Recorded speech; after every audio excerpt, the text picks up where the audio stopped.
ಸರ್ಕಾರಿ ಮಹಿಳಾ ಅಧಿಕಾರಿಯ ಮನೆಯೊಳಗೆ ರಹಸ್ಯ ಕ್ಯಾಮೆರಾವನ್ನ ಅಳವಡಿಸಿ ಖಾಸಗಿ ಕ್ಷಣಗಳನ್ನ ಚಿತ್ರೀಕರಣ ಮಾಡಿ ಅವುಗಳನ್ನ ಬಹಿರಂಗ ಪಡಿಸುವುದಾಗಿ ಬೆದರಿಕೆ ಹಾಕಿ ಕೋಟಿ ರೂಪಾಯಿಗಳನ್ನ ಬ್ಲಾಕ್ ಮೇಲ್ ನಡೆಸ್ತಾ ಇದ್ದ ನಕಲಿ ಯೂಟ್ಯೂಬರ್ಸ್ಗಳ ಜಾಲವನ್ನ ಬೆಳಗಾವಿ ನಗರದ ಮಾಳಮಾರುತಿ ಪೊಲೀಸರು ಬೆಳೆಸಿದ್ದಾರೆ. ಈ ಸಂಬಂಧ 3 ಆರೋಪಿಗಳನ್ನ ಬಂಧಿಸಲಾಗಿದ್ದು ನಗರವನ್ನೇ ಬೆಚ್ಚಿ ಬೀಳಿಸುವ ವಿಕೃತ ಕೃತ್ಯ ಈಗ ಬೆಳಕಿಗೆ ಬಂದಿದೆ.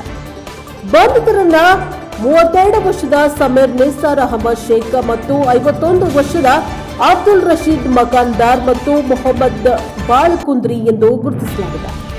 ಪತ್ರಕರ್ತರಂತೆ ವರ್ತಿಸ್ತಾ ಇದ್ದ ಆರೋಪಿಗಳು ಯೂಟ್ಯೂಬ್ ಮತ್ತು ಸಾಮಾಜಿಕ ಜಾಲತಾಣಗಳನ್ನ ಮುಂಭಾಗವನ್ನಾಗಿ ಮಾಡಿಕೊಂಡು ಬ್ಲಾಕ್ ಮೇಲ್ ದಂಧೆಯನ್ನ ನಡೆಸ್ತಾ ಇದ್ರು ಎಂಬುದು ತನಿಖೆಯಿಂದ ತಿಳಿದು ಬಂದಿದೆ.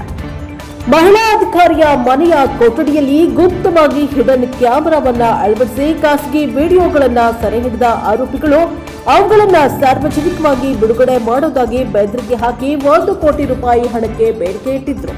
ಬಳಿಕ ತಾತ್ಕಾಲಿಕವಾಗಿ 50 ಲಕ್ಷ ರೂಪಾಯಿ ನೀಡುವಂತೆ ನಿರಂತರವಾಗಿ ಒತ್ತಡವನ್ನ ಹೇರ್ತಾ ಇದ್ರು ಎನ್ನಲಾಗಿದೆ.